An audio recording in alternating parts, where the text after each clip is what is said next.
Kayılar, Dodurgalılar, siz Oğuz'un şanlı evlatları, gözlerinizde hiçbir vakit görmediğim korkuyu gördüm. Hiçbir felakette, hiçbir cenkte görmediğim korkuyu.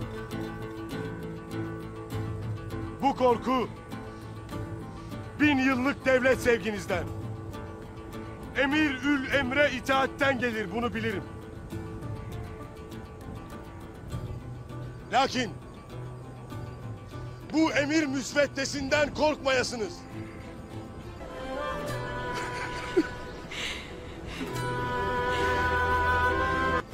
Yılgınlığa düşmeyesiniz.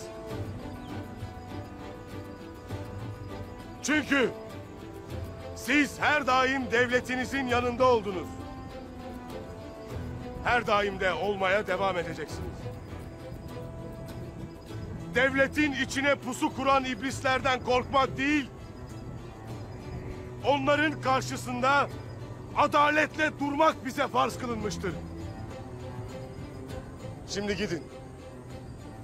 Bu uğursuz katillerin bizlerden aldıkları canlar için yas tutun. Adil davrandık. Takvayı elden bırakmadık. Allah'a mekanları cennet olsun.